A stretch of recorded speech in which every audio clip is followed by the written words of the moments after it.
G'day, welcome to New Game Plus TV live on Twitch. You might be hanging out with us on C31, C44, or listening to us as a podcast. My name's Cringe, and this week I'm joined by Don, Jamie, and Kart. How you all going? Yeah, doing well. It's been a very long day. A very long day. Yeah, it's been about 20 and a half hours. Yeah, tell me about it. It's gone on for a while, okay? It feels longer than like the flow of time makes any sense. I mean, we are in the 160th of March, so it's also been a very long, almost like sub 24-hour news cycle in the realm of video games as well. So it's been good to catch up with a lot of that. But yeah, we are waiting as of recording on the Nintendo Direct live stream, which, I mean, any sort of announcements from Nintendo with regard to first-party stuff would be good, because I just got Mario 3D All-Stars, I think, in the post today. Good news, this is a third-party partner stream. Yeah, and it's a mini, so expect very little. Expect a lot of Smash Brothers DLC. Smash announcement, new Mario game, new Zelda game. Gotcha. But not Metroid. Nah, Metroid cancelled. Vaporwave. And it would Metroid is now kill you to do a port of the Zelda CDI games as well. Can we just get Wind Waker? Like, all I want is Wind Waker. I would buy that amiibo. I would buy the amiibo of CDI's Link. I would do unironically. No, I would unironically. I'll be sincere in my purchase of that piece of gaming ephemera. Giving them ideas, at least ask for royalties. Pitch that to them, so at least you get some sort of markup. But come on, guys, 20%, 20%. I walk down to Scoresby and ask Mr. Nintendo myself, but we're not allowed outside our phone. Isn't your uncle there? Why don't you just ask your uncle? Oh, God, yeah, my uncle's at Scoresby. That's exactly how that works. God, imagine having a 5K radius from Scoresby. Anyway, we've got I mean, it's going to be a shorter podcast, but if you're watching this on TV, you're not even seeing this, so why am I bothering?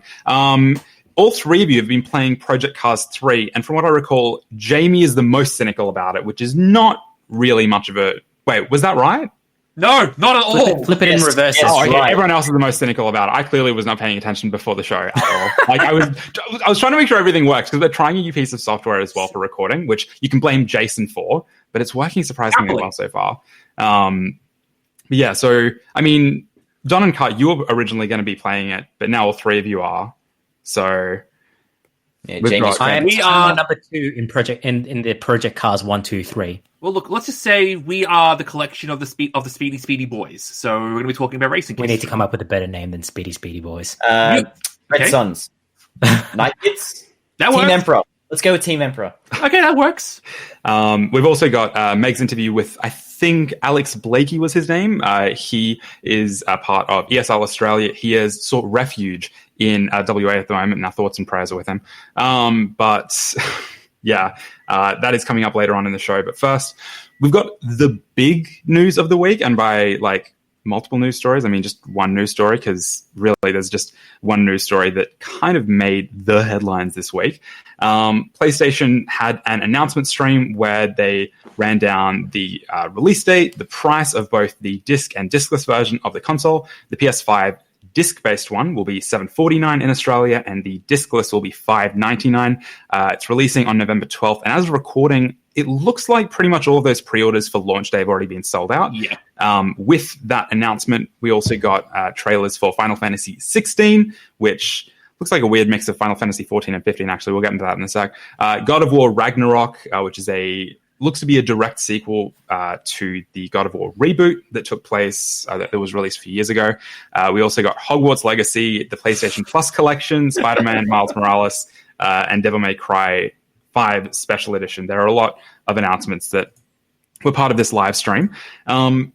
So before we get started with all this stuff, I just want to point out that, look, I know PR and marketing is a fine, well-oiled machine. These things are going to be planned out well in advance. But this has got to be the single worst week you could have announced a Harry Potter game. I'm so sorry. I mean, the last few months have been a pretty bad week to announce anything Harry Potter. I know, but this week in particular was really bad. Yeah, it's out of all the time, like the timing, it's like, I know these people have probably been working on this game for at least 3 or 4 years or so before J.K. Rowling's decided to flip out and do the crazy shit she's been doing lately, but... My God, I mean, like retconning content from the Harry Potter lore and universe on Twitter, it pales in comparison to all the shit she's been spewing out lately.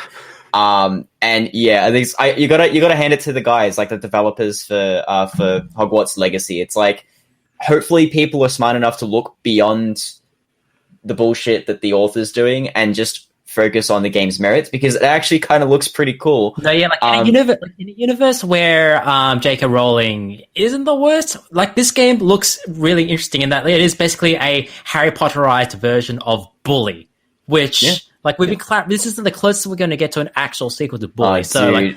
like, I'm all on board for that. Like, but that sounds like it sounds like an intriguing idea, and I would subscribe to that newsletter. But we don't live in that universe; we live in this universe. Yeah. So, I'd love to do like if there's like a randomizer thing where like you choose your class based on which house you're in, and you can do like a randomized sorting hat one where you just kind of your stats are randomized and all that sort of stuff. And I don't know. None of the houses you're indeed just working. You're just working with Hagrid. Yeah. Oh, you're working with Hagrid, or you go Slytherin, you go Gryffindor, or if you're useless, go to Hufflepuff. But yeah, I'm very. It's the if you've ever played Dark Souls, it's basically the deprived class. Oh, come on! As a card carrying Hufflepuff, yes. Am I wrong? I'm sorry. Yeah, sorry to sound like Ben Shapiro, but am I not correct? But I mean, look, I'm stopping now. I'm stopping before I go any further with this. I want to like this game. I really, really want to like this, but also at the same time, then it. Who cares? Like, JK is stupid. It's fine, whatever. But you can like the game based on its own merits. We're also bearing the lead here because because like after all this time, after this perpetual game of chicken, we finally have the prices for and the release dates for all of the consoles. Imagine coming out there and saying, "Oh, the PS5 is going to be $800. It's going to be so expensive, or $1,000." I'm like, imagine how crazy and stupid you must feel right now. It's okay. You can say the word Jason. It's fine. He wasn't the one I was thinking of, but okay. There are a lot of people. Well, I mean, it would have made sense. Like, reading the room, we fully expected the PlayStation 5 to be well above what the Xbox Series X and, I mean, obviously the Series S. The one that I was really frustrated by, and I believe, Don, you and I spoke about this in the Discord a few weeks ago, it was like, they're not going to charge $150 for a disc drive. They wouldn't do that. Oh, they did that. It was $600 for the discless and $750 for the disc one. And see, like, this is me putting my conspiracy theorist's hat on, but like, I think they totally were. They weren't going to charge $150 for the disc full edition. Rather, there was only going to be like at most a $100 difference between the two. But what's it called? Then Microsoft had to offer their the Xbox Series S for $500. Yeah.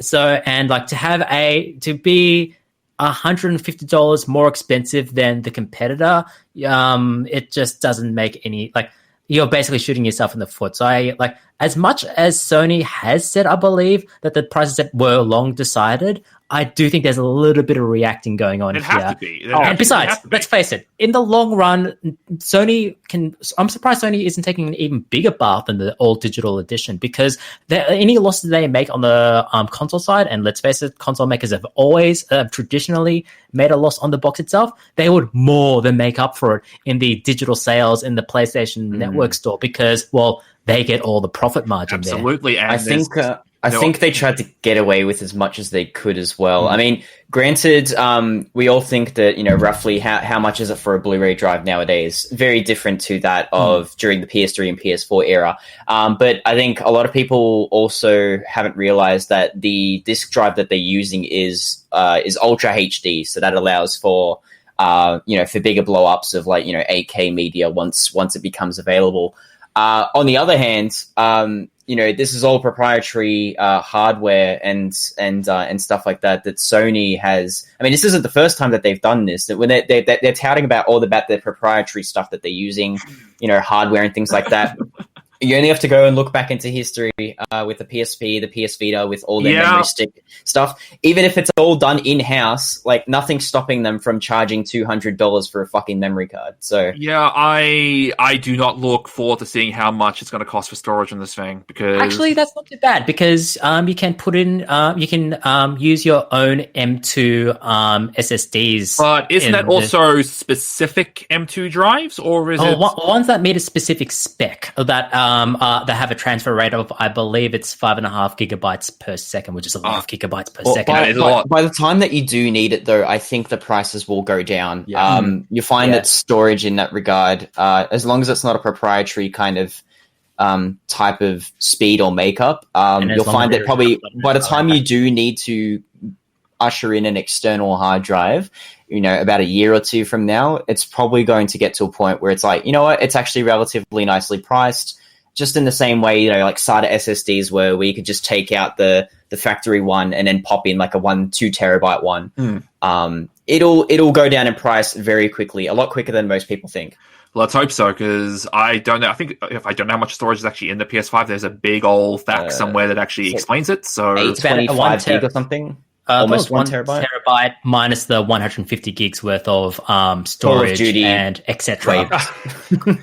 Call of Duty will, and that's the thing. Like, yeah, you're gonna need that, because 850 gigs is still a lot, but that's 3 Call of Duties right there, and that's not including all the patches every time they need to change one of the bristles in Captain Price's mustache. Yeah, I mean, like Call of Duty actually has its own partition on that hard drive, so no matter how many times you format it, it's not going to get touched. That's what the C. No, that's what the C drive. That's COD drive. COD drive, yeah, yeah, of course. One thing that I wasn't kind of expecting, I wasn't expecting it, but looking back, it kind of doesn't surprise me that much.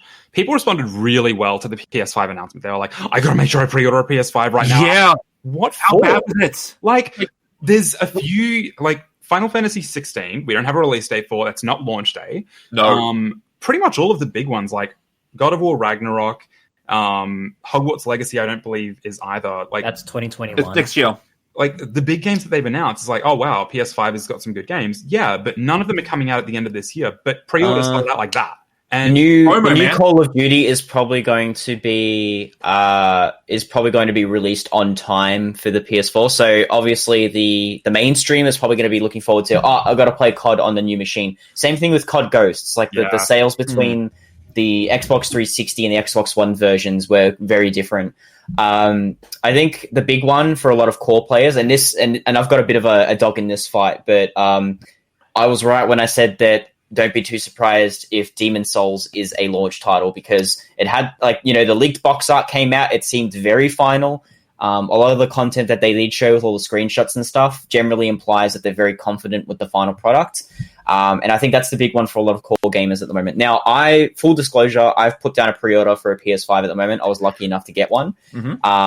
But again, I'm still very much like, I can cancel that and get that full refund at any point in time. And aside from Demon's Souls, there's nothing else at the moment that grabs me. Sackboy or Astrobots.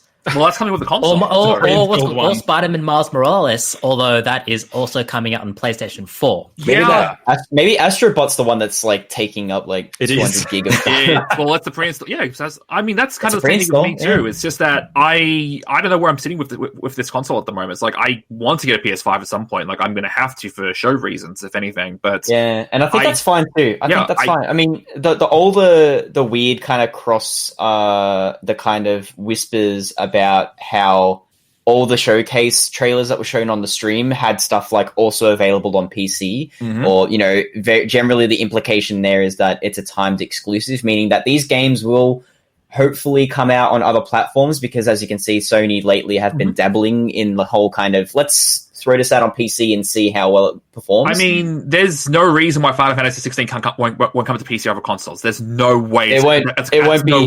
It It won't be PS5 exclusive. I don't think it will be. If anything, it'll be timed. Said a bit about that. Like, it's not coming. I think it was console exclusive, but also on PC. So it'll be.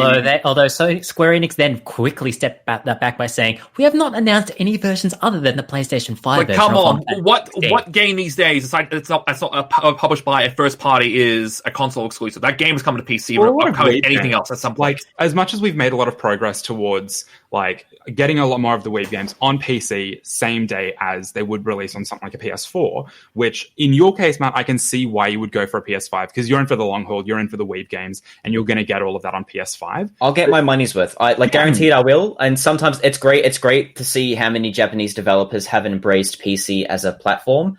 And a lot of people, even like my Japanese sensei, for example, he's like gone full PC because it's easy for him. Instead of having to lug around a console around, he's got his laptop with him. So it's great to see that a lot of developers have embraced that. But there's still a lot of those big title games that Sony is still going like Final Fantasy. When people think of Final Fantasy, they think of playing it on a Sony console. So I think they're still trying to continue that trend or get those extra sales on that platform. Before anything else. That's absolutely me too, because I didn't put down a pre-order for PS5. To me, I feel like I need some more stuff. Like right now, it's Final Fantasy, it's GT7, it's Ratchet. I want to say it's at least maybe Demon Souls, but I'm not really that big of a Souls guy. But right now, it's like, well, I would like to get a PS5, but right now, I just kind of need something that I can't get anywhere else in the middle. Like I can go buy Call of Duty or Assassin's Creed or Yakuza even on something that's on a PS5, and I'll be like, okay, that's fine. Even on an Xbox now. Yeah, exactly. But I think right now Sony need to bring out the big guns and announce a sequel to the killer app for the PS3 that was Tokyo Jungle. That's the one game I reckon would dissuade you into buying a PS5. Tokyo Jungle to Osaka I'll Jungle. tell you what, if Sony go ahead and announce an Ape Escape game like the next 2 months, I'll fucking pre-order one. Absolutely. Yeah, no. I'll go you one better. Ape Escape mobile game. Sure, it's something. It's a clicker. The monkey paw curls. Few things to point out. I'm going to throw out there before Jamie explodes. First party, not first party games, but like announced retail games, so boxed games. Mm-hmm. They are retailing for $125. Yeah, that's not going to stick around. This happens every generation. This happens every generation. They try to get away with as much shit as possible by pricing it at the same amount of as you would buy a game in New Zealand. Shout outs to my boys in New Zealand. You know, you're going through a struggle. Stay strong. Even worse than us. They're probably looking even worse than that. It's like they've tried to tack on an extra $5, but this happens every console generation. They try this shit, it backfires, and then they go back to normal. Guaranteed, right now, it'll go back to $99.95 probably in the next like year or so. Stick with it. Don't buy games at full price. Always go for like the JB price or whatever, and then that's fine. Like I remember back in 2005, when the Xbox 360 was on its way coming out, the Need for Speed Most Wanted was retailing at even the more reasonably priced places like JB Hi-Fi and like Big W and stuff for $120. And I sat there and went, no one's going to pay for that.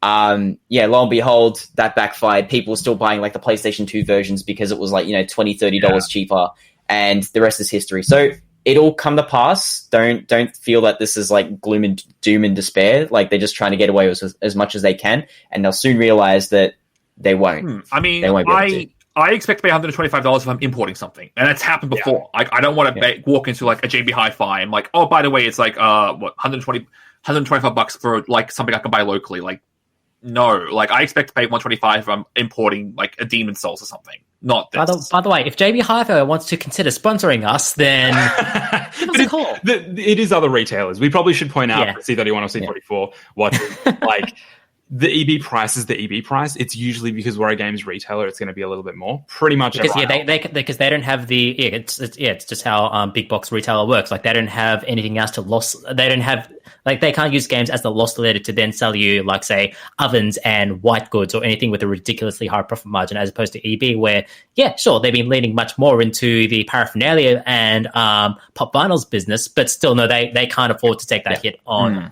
They're just tired of selling at a loss. Like they can't afford to sell at a loss compared to what other companies do as well. Like, I mean, even with Sony, they're selling these consoles at a loss compared to the fact that they're making so much money on everything else that they manufacture. Like sound systems and TVs and stuff, that they can afford to kind of do that. Well, ED, on the other hand, it's great that they're introducing all those other revenue streams, so that way they can take the edge off the sting a little bit. The digital version of PS5 also, we mentioned it earlier, but like they're going to make bank obviously on everything having to go through PlayStation, the PlayStation Store, which obviously is not to retailers' liking. And to EB specifically, I noticed that if you look at like trade values, you actually get less for last gen consoles going towards the digital version. So this is Xbox One S. I'm curious, is that also for the Xbox, for the Series S as well? Well, their trade deal is a bit different, where it's like 1S for Series S, 1X for Series X. So it's not quite an equal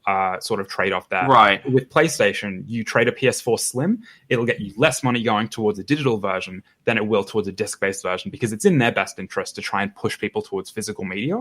Yeah, it makes sense. It kind of contextualizes the reason why Sony started sunsetting all of their... the vouchers that they have to redeem a game code. They're not doing that anymore, and I think they stopped doing that a year or two ago. So I think it was them preparing to kind of necessitate, here's the only way you can get these games, like this way you can't get them half price or whatever. Not that they were ever on sale. Like I think maybe PlayStation Plus credit or PlayStation Plus months were on sale sometimes, but I've never actually seen a full digital game ever depreciate in value or go on sale. Like it's always been physical media, just never that. So I think they just looked at it and went, well, if people are going to download this digitally, they're not going to go into a store and do it. Plus, we want as much revenue as possible, you know? Man, I miss going into a 7-Eleven in Japan and just picking up a code for like Nintendo still do it, I guess. It's just not Sony anymore. But like, I know they do it for some stuff. Like, I know I bought a friend a code for Monster Hunter, which was fun. But yeah, sorry.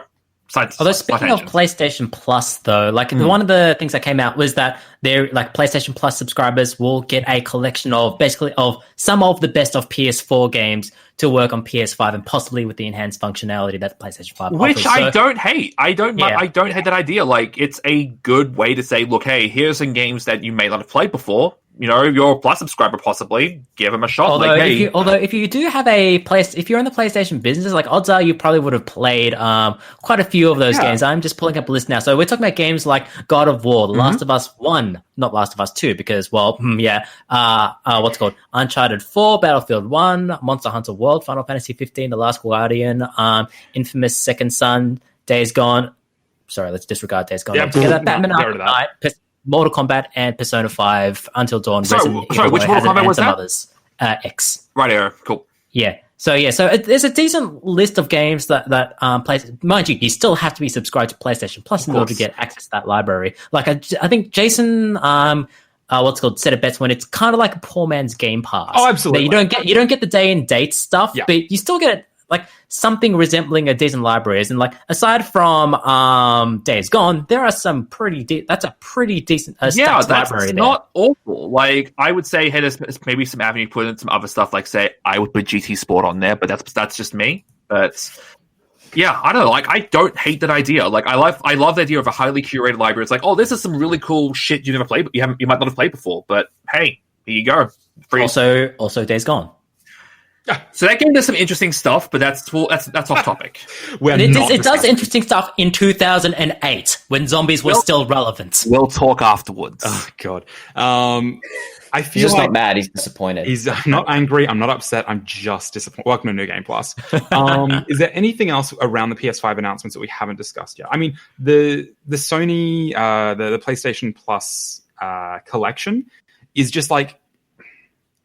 Honestly, it looks pretty piss poor. Like, as much as it is a nice add-on for PS4 Plus users jumping to PS5, next to Game Pass, it looks terrible. I mean, I get that, but at the same time, Game Pass started off terrible, and look where it is now. Like, I know Sony could have, they've taken, probably the obvious thing was Sony could have just copied Game Pass and hey, whatever, sure, but. I want to see where they go with this. I want to see what they do with this and where it goes. Like maybe they'll just see the response and go from there. Like who knows? Like I think they're trying to get a little too cute with it. Who knows? I think because PlayStation Now already exists, I think they're sitting there go like, oh, we don't need to go the whole hog. Like, we can just offer another half-assed solution. And I think that's the approach that they're taking. Like, they can't do the same thing as Microsoft because they'll be accused of cheating. They're accused of copying. But yeah, they'll just sit there and go, oh, we're going to do it our way. And it's like, it's this really weird kind of obtuse way of kind of approaching preservation and stuff. That sounds like Sony, all right. Gross. But I mean, people are excited about it. I don't know why, but you do you. Honestly, Xbox Series X and Series S look like great options if you don't have a gaming PC and you want to get on Game Pass or use that Telstra offer. Although I found out today you need a post-paid account. That's gross. Yeah, you do. Oh, yeah, you do. Bugger off. But PlayStation 5 doesn't really have any... Like, it has a few compelling options, but none of them are going to be out on launch day, really. Yeah, so, again, like... Same thing with Xbox. Like, the Xbox launch is looking pretty anemic as well. But that's like, I think in terms of first party options, the main one is Gears Tactics, which isn't awful. It's but like compared to what we previously could have gotten, which was still basically John Halo, but John Halo has been pushed back to next year.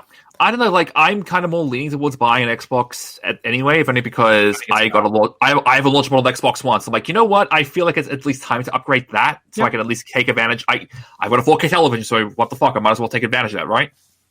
Fully. I mean, I'm planning on getting a PC with the new announced NVIDIA graphics cards and the PC, and then the AMD CPUs. But for most normies, I think the Xbox is probably a safer bet for now if you're on Game Pass. But PS5, honestly, I don't understand why normies are so excited about it.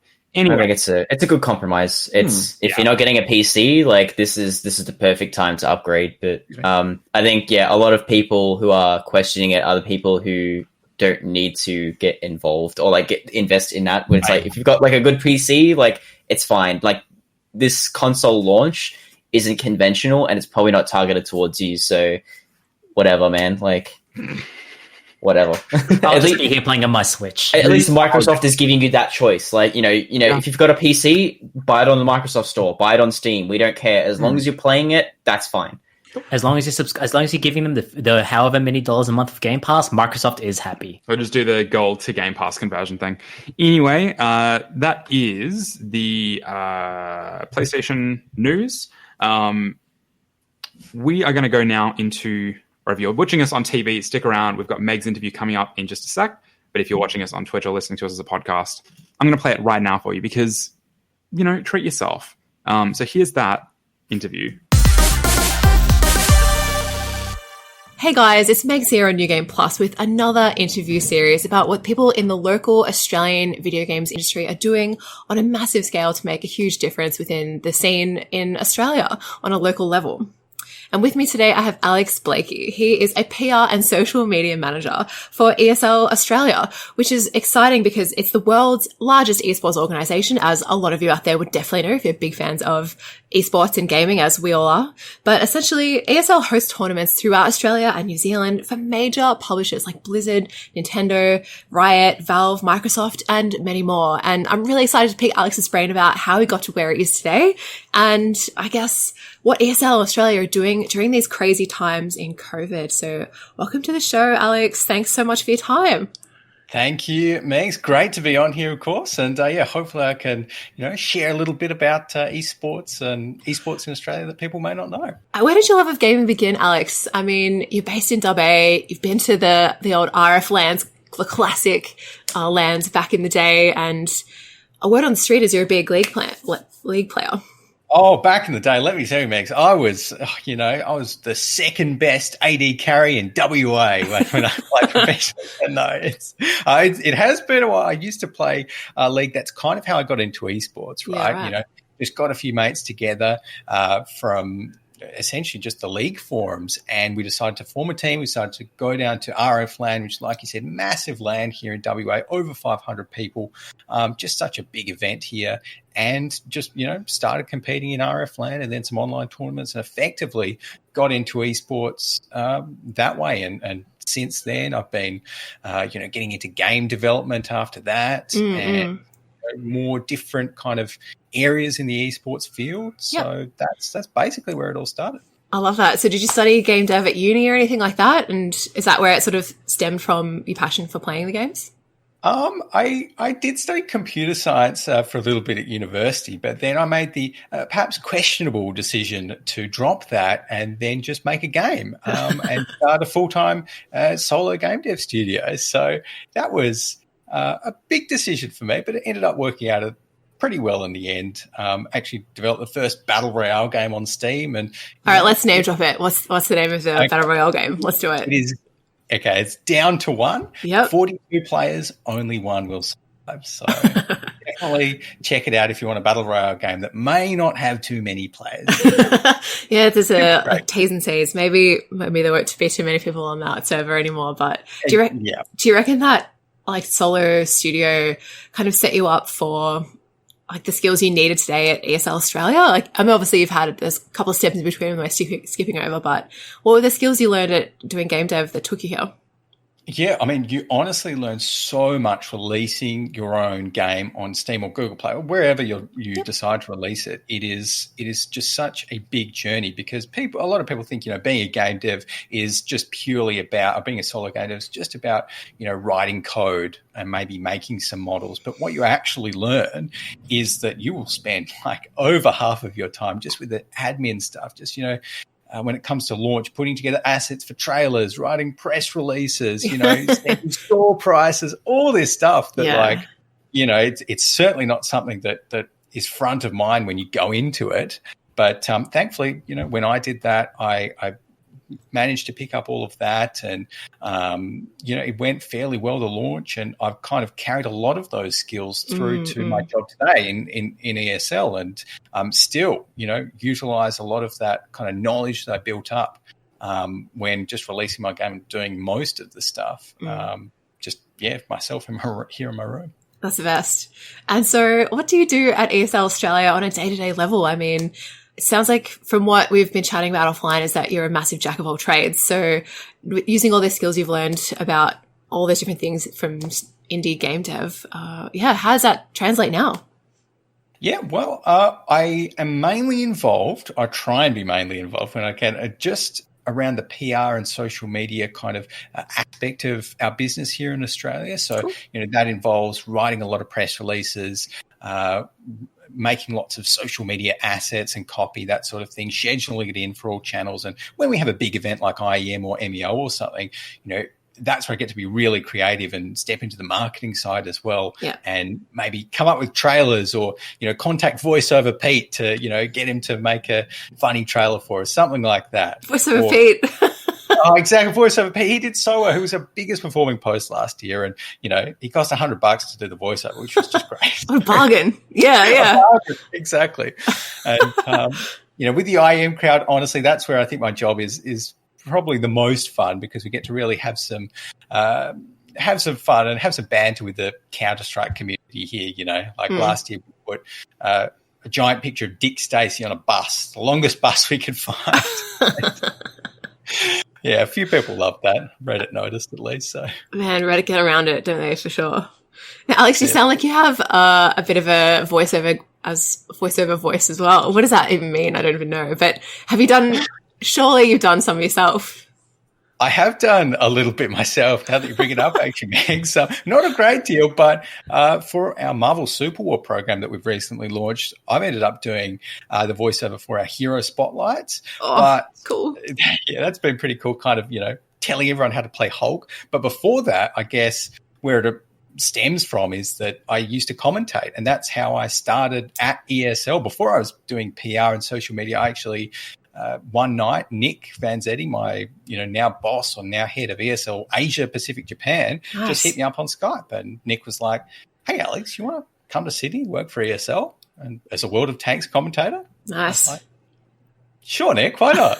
So that's kind of how I got started in commentating, and I guess using my voice a little bit for the job. So carried a little bit of that through. I love that. So you knew Nick from other games and other, like, just being in the scene, and it's who you know, isn't it, sometimes?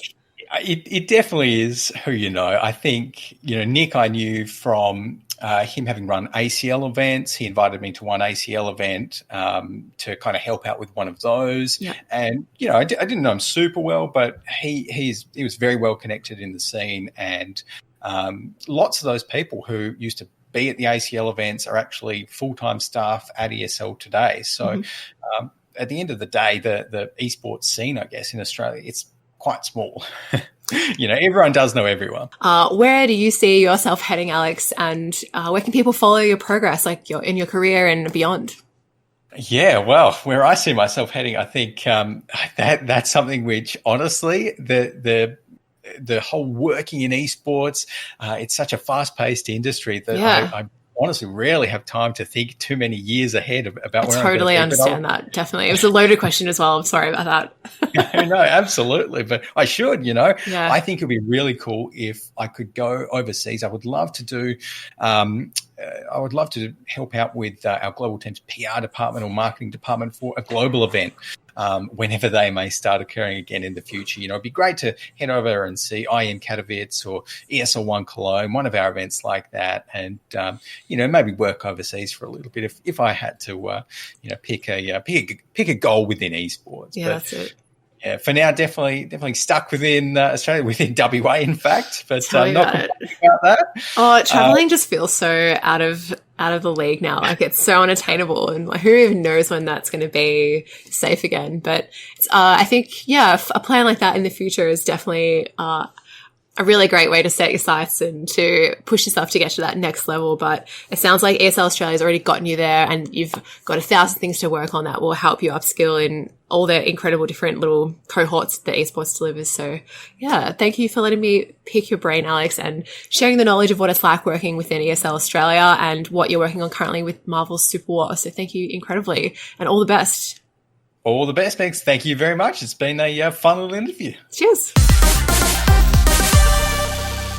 You're hanging out with us here on New Game Plus TV live on Twitch. You might be watching us on C31, C44, or as a podcast. My name's Cringe. I'm here with Jamie, Don, and Kart. And all three of you have been playing Project Cars 3, which, to my understanding, has previously been more of a simulation style game. No, yes. When Project Cars was formed out of this Kickstarter campaign, in memory serves me right. And back then, the pitch then was that Project Cars is a community funded simulator game. We'll try to simulate all sorts of cars as realistically as possible. Project Cars 2 continue that legacy. Project Cars 3 has changed things significantly. They decide, I'm not sure what the motive is, but Project Cars 3, despite being the third installation of the Project Cars franchise, is not a simulator. It is much more of an arcade game, more inspired by the likes of Need for Speed Shift or Forza than the original vision of Project Cars. So I'll just say this right off the bat. This is not a Project Cars game. To be honest, I don't think the game quite knows what it wants to be, because let's just take it on face value. Let's take it as an arcade game, except it doesn't have the tenets or the accessibility of a standard of an arcade game. Like, the physics, they still feel particularly they still don't provide enough grip for you to really hoon around the corners. Like, you need to break in, ease in, and then go hard out. You have to hit your lines as if it's a sim racer.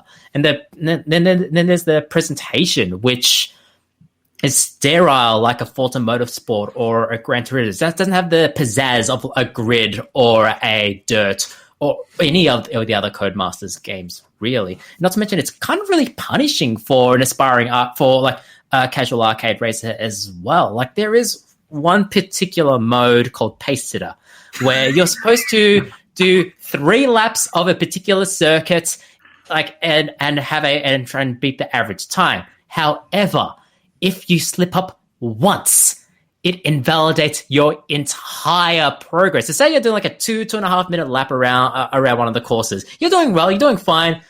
You kind of lose concentration by minute 7. You kind of slide into the wall in a little bit. Bap!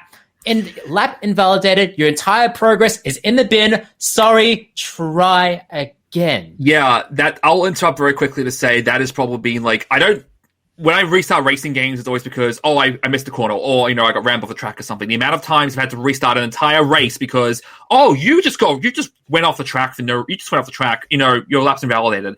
By the way, there are moments in this game where you have to do like a hot lap, so you only do one lap. So imagine you just happen to miss a corner, you miss it, you get your lap invalidated. Oh, by the way, the game isn't at the end. You have to finish the race. I'm like, no, you've just lost.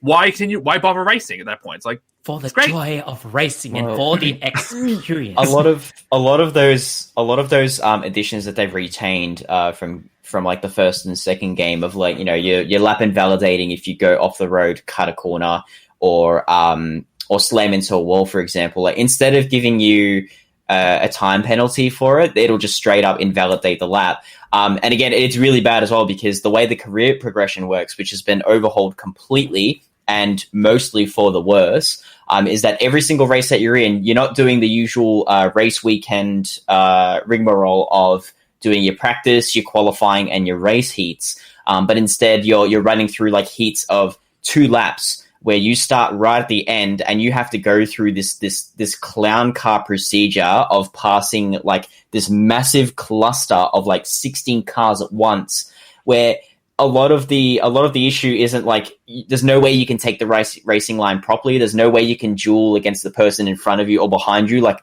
in a traditional racing context. It's just basically a free for all. And if you're in like a track, like with a really narrow straights, like Mount Panorama, for example, it is nigh impossible to pass 20 cars within the space of like a lap and a half.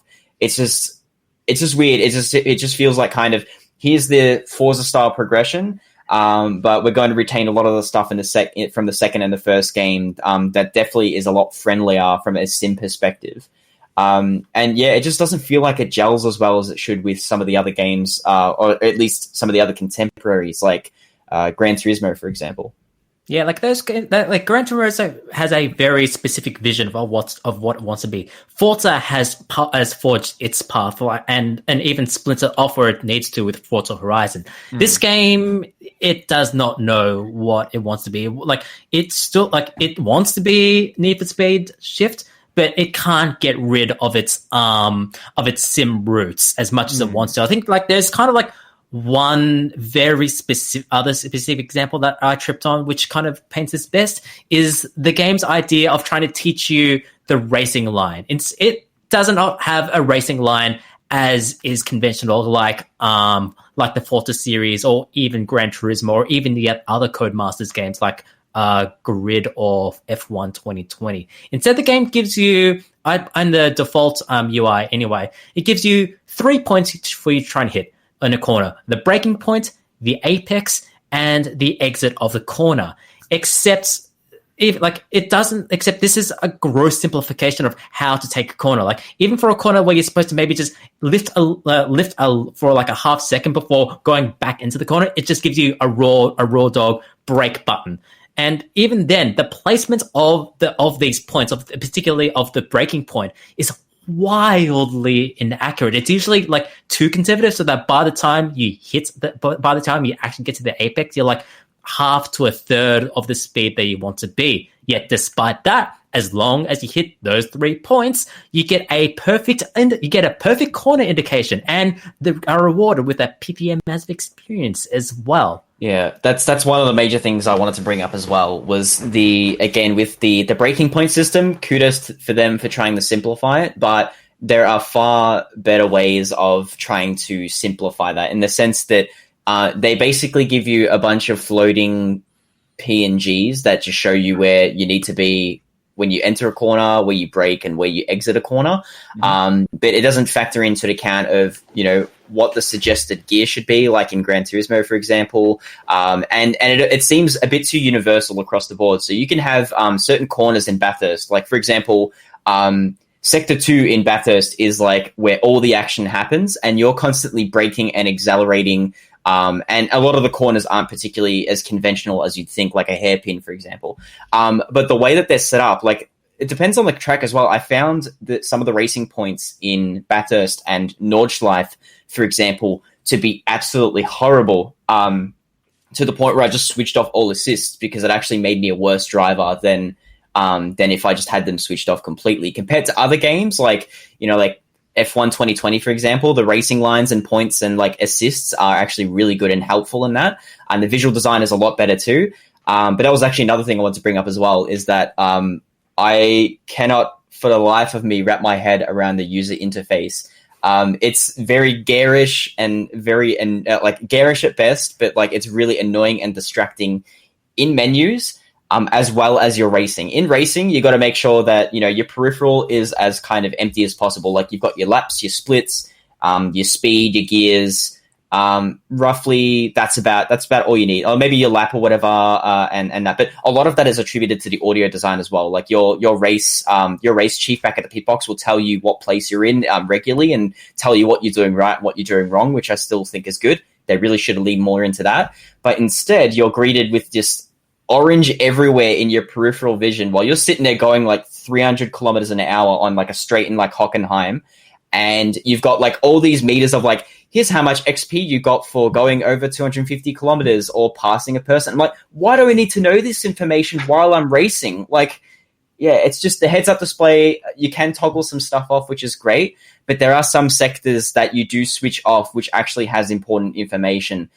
So there are cases where if you do go off with like with the HUD completely off, you're probably actually missing some of the more important information, like your position as well. So, and particularly the objectives as well. And I think that's kind of where the game kind of grates for me at most, is like this game is secretly it actually wants to be a mobile game because it has all the tenets of a grindy mobile fest, and that you're earning XP for all your actions, you're leveling up, you're leveling up to earn currency to buy cars and move on. So and there are constant drip feed of objectives as well. So do 150 laps with the bonnet cam, win Bathurst 5 times, the gameplay loop just ends up being not as satisfying as a result. Like, instead of being there for the raw thrill of the racing, you're there just to fill in some checkboxes for that quick serotonin hit. And even then, the system is fundamentally broken because like I said, you only get in-game currency to buy cars and to unlock progress when you level up. However, there are times when the level up just won't be quick enough. There was actually one point as I was playing through this game for review where I had unlocked the next class of races, so from D class to C class. However, I did not have the currency to be able to buy a C-class car so I can participate in my newly unlocked C-class races. So in order to get that currency, I need to level up, which meant I had to grind through some races and challenges I had previously done for I think a good half hour before I eventually hit enough level ups to earn the currency to be able to actually, progress and play the game as intended, which makes me kind of think that at one point, it does sound like I'm going to say, but I could have just bought in-game currency, except for the fact where there is no option to buy in-game currency, which is the right decision. But still, it just makes me think that at one point, that was the way that they were going to monetize this game before it was all pulled out, and they forgot to rebalance the economy as a result. I should state that I am speculating here, but the experience, it's just grating. It's unlike even say the smooth progress that Forza and Gran Turismo present, that even previous Project Cars games present, where you could jump into any league at any time. It is one of the more cynical moves in a game that is deeply cynical in the first place. Yeah, it feels like again, the cynicism, I believe, is a massive one, and it really kind of shows here in the sense that the game, the massive changes that they've tried to communicate to the player leading up to release has been basically, we're for trying to remove the elitism associated with our community and with our game. And by doing that, they're just like, we're going to simplify this and make this a more approachable game. But if anything, I feel it's kind of pushing away the long-time players and kind of spitting in their face a little bit. But also, players who are just going to come in and play are the kinds of people who might buy a Forza on launch day, play it for a couple of weeks, and then just not touch it ever again. And that's kind of not a good thing. Again, cynical cash in, cash grab, that kind of stuff. And really, it kind of knocks Project Cars like identity mantle, like off their mantle, where it was that game where it's like, before you get into a game like iRacing, before you commit to a subscription for iRacing, before you commit to a very hardcore sim like Assetto Corsa, for example, Project Cars is like the perfect middle ground, like the gateway into whether or not you're going to find sims enjoyable. You know, it's the shit test, basically. It's like, if you don't like it, then go back to playing, you know, simcade games or play arcade races. If you really enjoy it, then you go further into that. And yeah, the fact that they've tried to make it a bit more simplified really kind of pushes them and really kind of bridges the line and blurs the line between what's considered a sim and what's arcade. And I think that's kind of a massive loss too, because a lot of people who really liked Project Cars 2, there's plenty of people who are just like, I don't know why you were going in this direction. Like, nobody really asked for this, nor do I feel that there's really an influence from Codemasters about it either, because they got plenty of like arcade races. So, you know, what's one more arcade racer? But still, like, I feel that I really hope they kind of turn this around, but because of just the game's intrinsic changes from 2 to 3, I don't think that's possible. Are there any positive parts? At all? Jamie.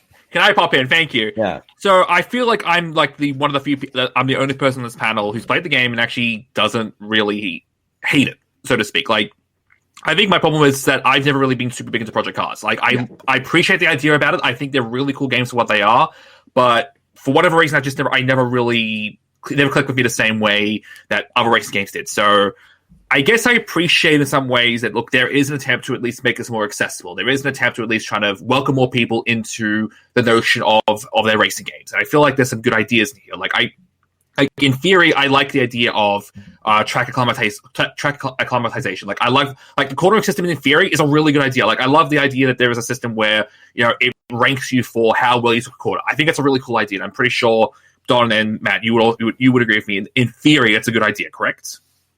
Yeah, like the idea of, like, it's kind of like the in-between between a full racing line, which just tells you, which prescribes the way to take a corner, and the iRacing way of, screw you, you figure it out. Like, it teaches you it teaches, like, it sort of gives you the guiding hand to let you go to that what's called the completely independent iRacing option, but the execution was well. Yeah, I agree. True. Like, I think my problem has always been, like, so again, some of the cornering I've done has just been really weird and bizarre. Like, I don't know why they're making me do this, but okay, sure. But it also just feels like half the time it's just like, so my problem is, okay, well, I've done enough. Maybe I'll just turn off to go to brake line, because I play a lot of these racing games, and my first thing is I'll just turn the racing line just to be brake line only, because for whatever reason I can't judge braking lines in games. I can do it in real life just fine, just not in games. Don't ask me why. But this feels like it doesn't really make the same difference. And then everything else around the game is just like, I can see where they're going for. I can see they want to make it approachable, and I appreciate that idea, but it just feels like at some point, well, why is this just its own thing? Why is this why is this a Project Cars 3 when this could have been like an entirely new racing game at this point? Yeah. Like, to me, P-Cast's identity has always been like, as people mentioned, like, it is a hardcore, I don't want to say hardcore racing sim, because I feel like that's a really shitty way of saying it. But it is a racing sim first and foremost. It's a racing enthusiast's title. Thank you. All right, that's a way you can say it. I don't know. I can see where they're going for. I just don't think it's the game they should do this on. It also kind of helps that a lot of this was headed up by I think he's actually got a difficult name to pronounce, but it's headed up by a lot of the lead guy is the head of Drive Club, where a lot of that influence comes from. Like, a lot of the objective stuff also comes a lot from Drive Club as well, and I think a lot of the ideas. How well it turned out for Drive Club. Yeah, there is definitely that edge of they're trying to go for the visceral factor with some of the views and stuff. Where I know this existed in Project Cars 2, but like some of the camera effects where you've got like the jittery stuff, and you've got the haptic feedback, and you've got like that camera view that where the character's head kind of automatically turns towards the apex, where you can kind of look towards that. So there's definitely notes where they're trying to go a little bit like kind of shift a little bit of Drive Club, where they're trying to add more visceral effects to it. But at the end of the day, people will drive and play a sim game because they want to play a sim game. And I think they've already carved their own niche with Project Cars 2. Like, they are the sim gateway game. And the fact that they felt that that wasn't enough, and they're like, we need to still carve out our own niche and make this a bit more simplified, kind of inadvertently loses their identity in the process. It just kind of goes, it's a bit counterintuitive in the way I look at it. To me, it feels like, did anyone else here play the 2019 Grid game? Like, I think, Don, you might have. Kart, did you? I didn't know. To me, it feels like, so Race Driver Grid's a great racing game. Like, it's got its own identity. It feels terrifying. Cars are great to drive. There's a great sense of feel behind it. Like, everything about it really works. This new game, the last one that came out last year, is just like, there's no personality. There's nothing there. It just feels like every other racing game that has ever existed.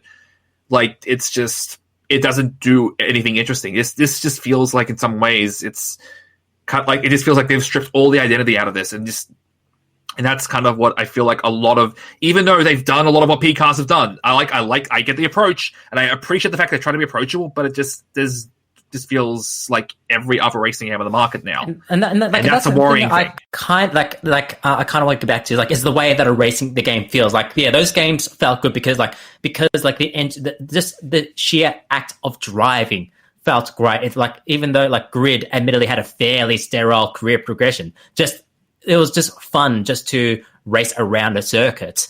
Here, though, like, did any of us actually like the way that that Project Cars handled, whether it be from a arcade or, like, ignoring the fact that this is not a Project Cars game? Did the driving feel good? I don't think so. I like driving a Ferrari around Mugello, and that felt completely heavy, which was weird. I think every car felt like regardless of drivetrain, every car felt like a 4-wheel drive. Traction didn't feel quite there. You felt like you're skidding, and also, you gain experience for drifting around corners. So maybe that's why they amended the model.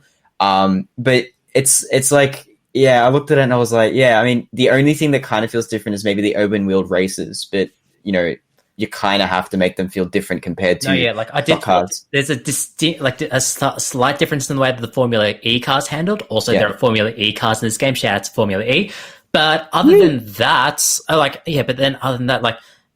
there is no, like, maybe there's a slight difference between the front wheel drive and a rear wheel drive, but it was kind of moot because it kind of just felt heavy and kludgy. It didn't feel like, I didn't get the white knuckled satisfaction of perfecting a corner like with previous Project Cars game, nor did I feel the fun, hoony, happy time of, say, like a Forza Horizon. Yeah, it is like, exactly. it is, yeah, like, as I was, yeah, like, kind of like, it's a game that's sort of just in between worlds. It tries to be the jack of all trades, but as the saying goes, it is the master of none. So Project Cars 3 is out now on which systems? I forgot. PS4, Xbox One, and PC. The big three. Play it. It's probably on Stadia. I don't know. Oh yeah, but who cares about I Stadia? don't even think Google knows if it's on Stadia or not. Oh, we have a service. That's right. Like Stadia. I don't know. Ask Bing about that. Ooh. Cool. That was our Project Cars 3 review. Thank you so much for that, guys. And thank you, everyone at home, for hanging out with us on Twitch, 8 p.m., usually when the show's running on time. Thursday nights, twitch.tv/NewGamePlusTV is where you can catch the show live. On social media, Facebook, Twitter, and Instagram, at NewGamePlusTV. The website is newgameplus.tv. And on YouTube, you can actually check out the full interview with Alex Blaikie, youtube.com/NewGamePlusTV. That should be going up shortly after the Twitch live stream as well. But that's pretty much all we got for this week. Thank you so much for hanging out with us, and we'll catch you next time.